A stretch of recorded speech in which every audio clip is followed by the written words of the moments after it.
Pemirsa, pasca Idul Fitri 1447 Hijriah, PT PLN Persero melalui Tim Pekerjaan Dalam Keadaan Bertegangan atau PDKB UP3 Palembang melakukan pemeliharaan jaringan tegangan menengah di penyulang Bajaj ULP Kenten, wilayah Talang Keramat.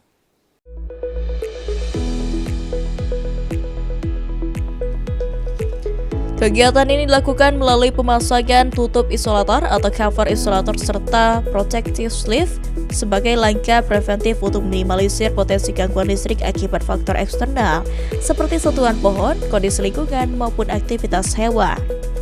Selain itu, upaya ini juga bertujuan mencegah gangguan jaringan yang kerap disebabkan oleh hewan seperti tupai dan monyet yang melintas di jaringan listrik.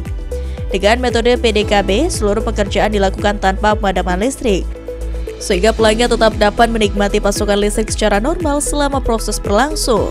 Tim leader PDKB Rio Hendrawan menyampaikan bahwa kegiatan ini merupakan bagian dari komitmen PLN dalam menjaga keandalan jaringan, khususnya setelah periode Idul Fitri yang umumnya diiringi peningkatan beban listrik.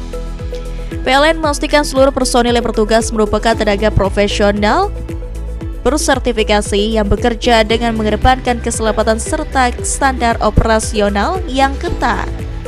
Melalui kegiatan ini, PLN berharap keandalan listrik di wilayah Kenten dan sekitarnya semakin terjaga sehingga dapat mendukung aktivitas masyarakat dan pertumbuhan ekonomi daerah.